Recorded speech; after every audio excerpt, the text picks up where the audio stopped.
Good afternoon. A cellular network architecture. So, a cell phone is nothing more than a radio.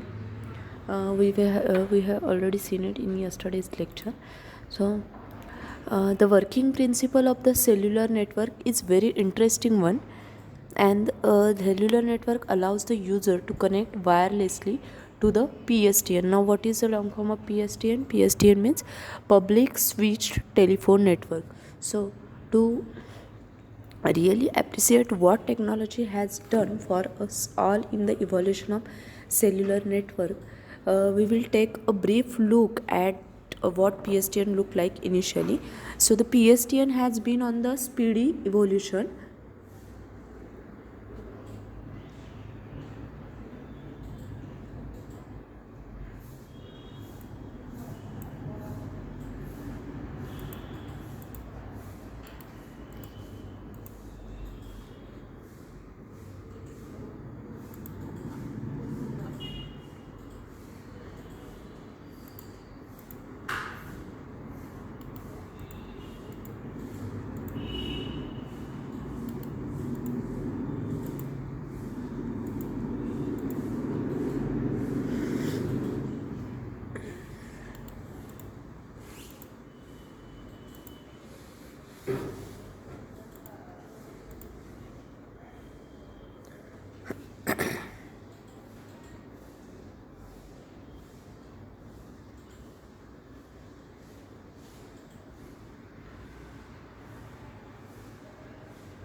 So hexagonal cellular geometry, it offers the best possible non-overlapped cell radio coverage. Then multiple hexagons can be arranged next to each other. The hexagon cover the large area and it simplifies the planning and design of cellular system.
So due to the fact that hexagonal geometry it has exactly the six equidistant neighbors, and that the lines joining the center of any cell and each of its neighbors are separated by a multiples of 60 degree. So there are only a certain cluster sizes and the cell layout which are possible, and in order to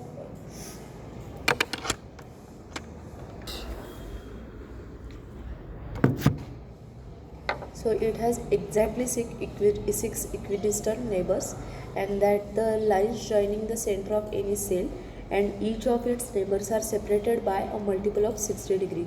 So there are only certain cluster sizes and cell layout which are possible. In order to connect without the gap between the adjacent cell, the geometry of hexagon is such that the number of cells per cluster are n. Then we can write the equation n equal to I square plus ij plus j square. Now what is I and j? I and j are non-negative integers. So to find the nearest co-channel, the neighbors of a particular cell, one must do the first thing is move I cell along any chain of the hexagon, and second is turn 60 degree counterclockwise and move the j cell.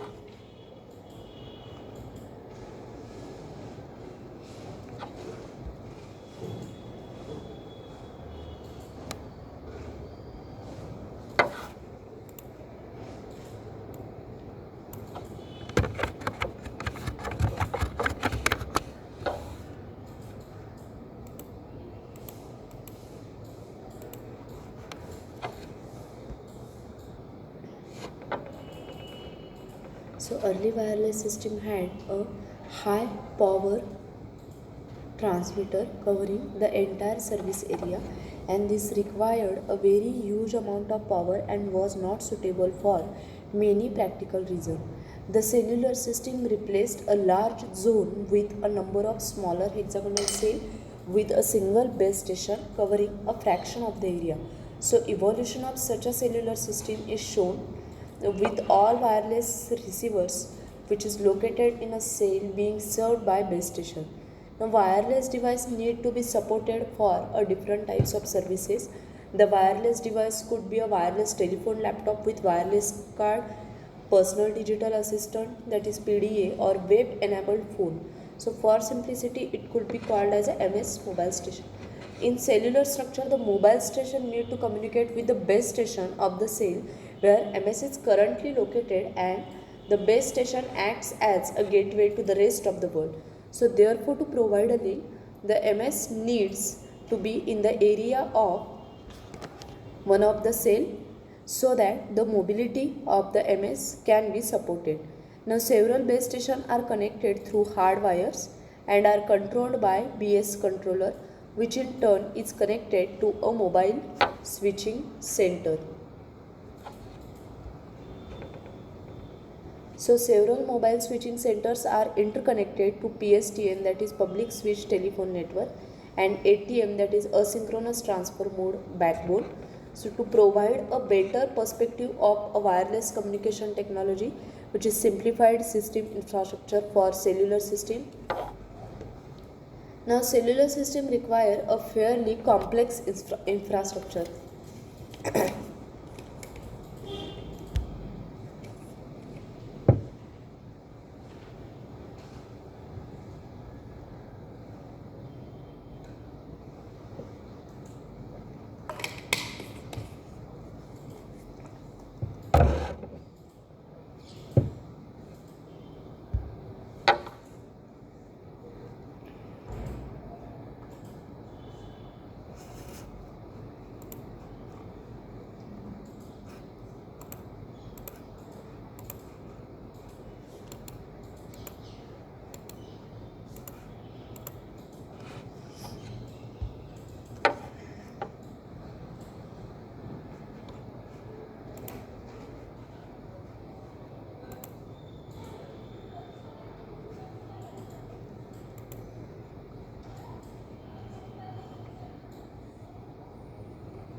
So what is cell? A cell is a basic geographic unit of cellular system. Cell means it is a basic geographic unit of cellular system. The term cellular comes from the honeycomb shape of the areas into which a coverage region is divided. So the cells are the base station which are transmitting over a small geographic areas that are represented as a hexagon, and each cell size varies depending on the landscape because of the constraints imposed by a natural terrain and man-made structure. The true shape of the cell is not perfect hexagon. Then the cluster means what? Cluster is a group of cell. Cluster means a group of cell and no channels are reused within a cluster. Then frequency reuse, because only small number of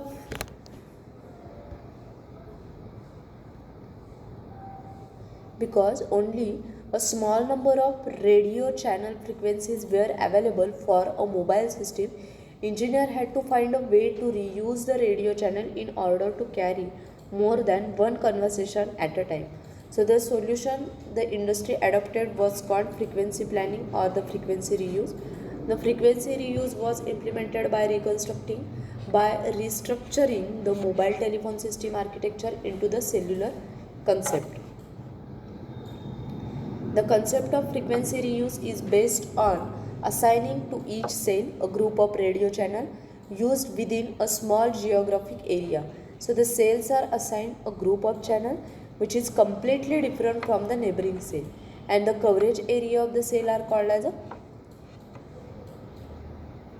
footprint, and this footprint is limited by a boundary so that the same group of channel can be used in different cells that are far enough away from each other so that their frequencies do not interfere. So group of cell that use a different set of frequencies in each cell, only selected number of cells from a cluster can form a cluster. It can be repeated any number of times in systematic manner, and the cluster size is the number of cell within it, and it is designated by K. Then the cell with the same number have the same set of frequencies. Here, same set of frequencies. Now here diagram for the hexagonal cluster pattern is shown. The first is the 1 cell, 3 cell, 4 cell, 7 cell, 9 cell, 12 and 13 cell. So diagram for hexagonal cluster, different hexagonal cluster patterns are shown here. Then cell splitting means, unfortunately, the economic consideration made the concept of creating a full system with many small area impractical. So to overcome this difficulty, the system operators developed the idea of cell splitting. As a service area becomes full of users, this approach is used to split a single area into a smaller ones. So in this way, the urban centers can be split into as many areas as necessary in order to provide acceptable service levels in heavy traffic region, while larger, less expensive cells can be used to cover remote rural regions.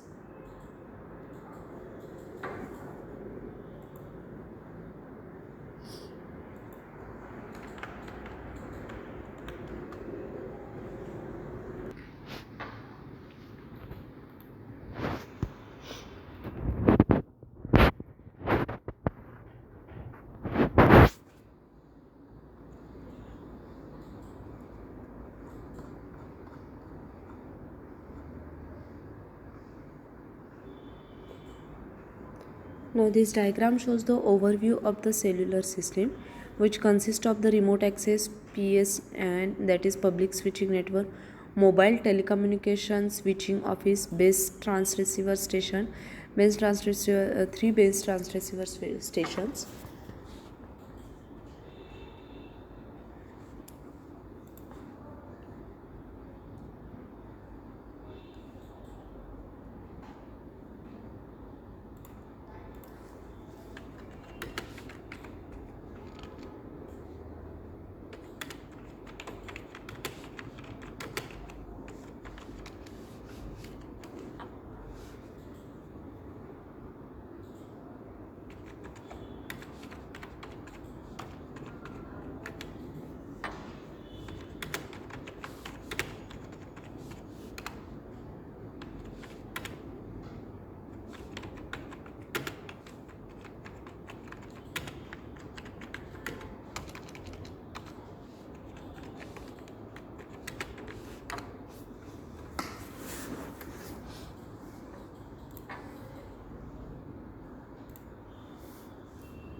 Base station consists of the base transceiver, that is BTS, and BSC.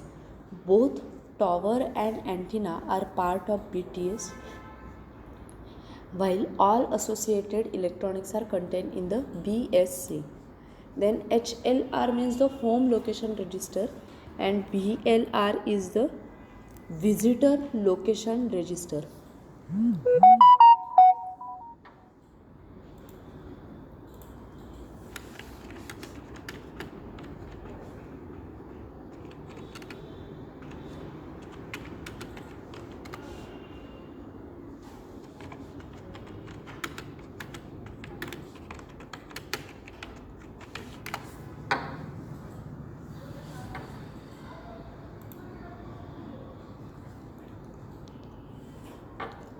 So HLR home location register and VLR, that is visitor location register, these two sets of the pointers which support mobility and enable the use of same telephone numbers worldwide.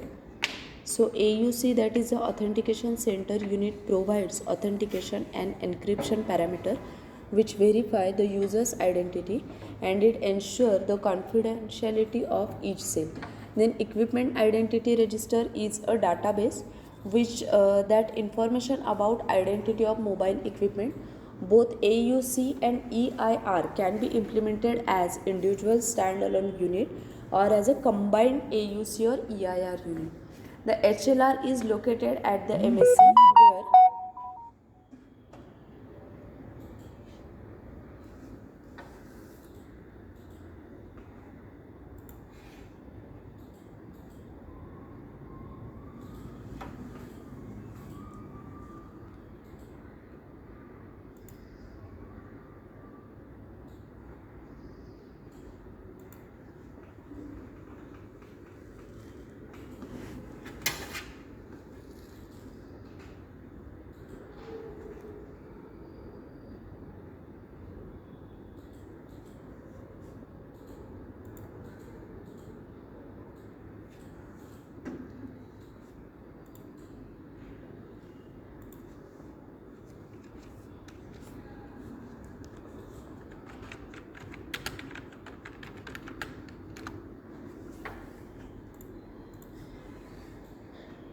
the HLR is located at the MSC where MS is initially registered and it is initial home location for billing and access information.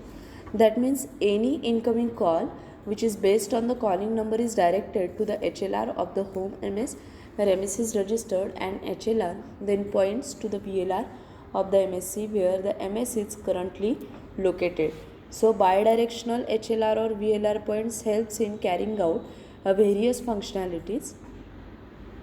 The VLR contain information about all MS visiting that particular MSC and hence points to the HLR of the visiting MS for exchanging related information about MS. So such a pointer allows calls to be routed or rerouted to the mobile station where it is located. In cellular system, a reverse direction pointer is needed, which allows the transversal of many control signal back and forth between HLR and VLR. Such a bidirectional pointer help in carrying out of various functionalities. Now, what is the principle of a cellular network?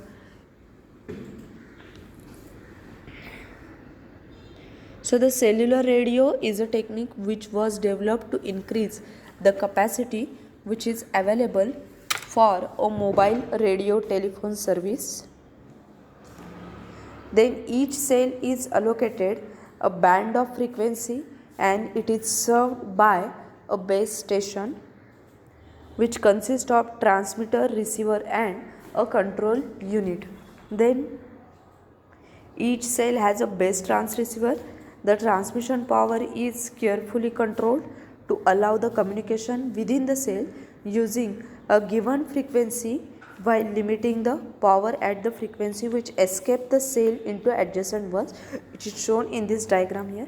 The objective of this is to use the same frequency in the other nearby cells, so it allows the frequency to be used for multiple simultaneous conversations. So this is the principle behind the cellular network. Now the next point is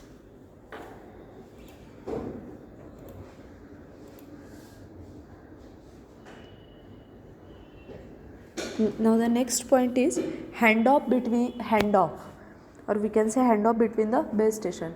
Now the final obstacle in the development of cellular network involved the problem created when a mobile subscriber traveled from one cell to another during a call. So as the adjacent areas do not use the same radio channel, a call must either be dropped as adjacent areas do not use the same radio channel, a call must either be dropped or transferred from one radio channel to another when a user crosses the line between the adjacent cell. So because dropping the call is unacceptable, the process of handoff was created. Now handoff occur when mobile telephone network automatically transfer a call from radio channel to radio channel as a mobile crosses adjacent cell. Now this is a diagram for handoff between the adjacent cell.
So during a call, the two parties are on one voice channel. When mobile unit moves out of the coverage area of a given cell site, the reception becomes a weak. So at this point, the cell site in use requests a handoff, and the system switches the call to a stronger frequency channel in a new site without interrupting the call or alternating the user. So the call continues as long as the user is talking and the user does not notice the handoff at all.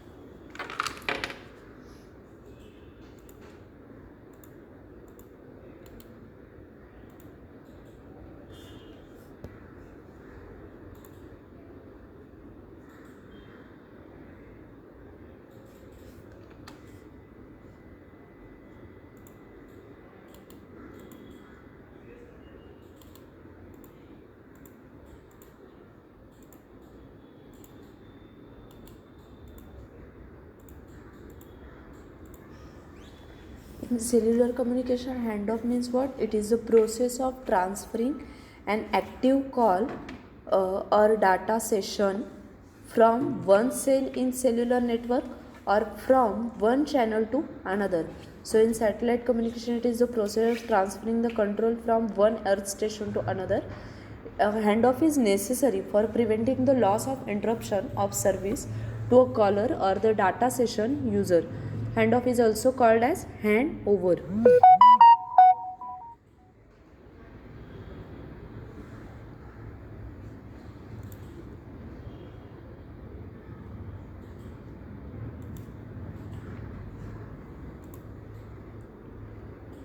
So the handoff are triggered in any of the situation. The first situation is that if subscriber who is in the call or the data session moves out of coverage of the one cell and enter the coverage area of another cell, then handoff is triggered for a continuum of service, and the tasks that were being performed by the first cell are lightning to the latter cell.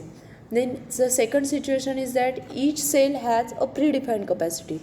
That means it can handle only a specific number of subscribers. If the number of users using a particular cell reaches its maximum capacity, then handoff occurs.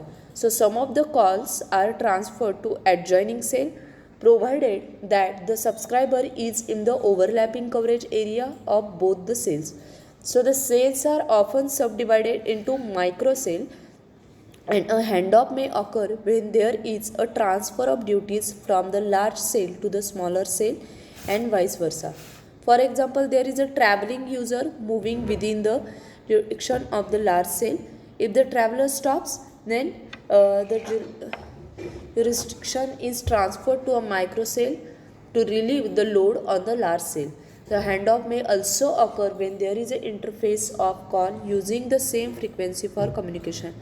Basically, there are two types of handoff. One is hard handoff, second is soft handoff. Now what happened in hard handoff? In that an actual break in the connection occur while switching from one cell to another, and the radio link from mobile station to the existing cell is broken before establishing a call with the next cell. It is generally an interfrequency handoff, and it is a break before make policy. Then the second type is soft handoff. So in soft handoff, at least one of the link is kept when the radio link are added and removed to the mobile station, and this ensures that during the handoff no break occur, and this is generally adopted in co-located site, and it is a make before break policy. So this is all related to the handoff. There is one more point, that is mobile assisted handoff. So mobile assisted handoff is a technique in which the mobile device assists the base station controller, that is BSC, to transfer a call to another BSC. So it is used in GSM cellular network.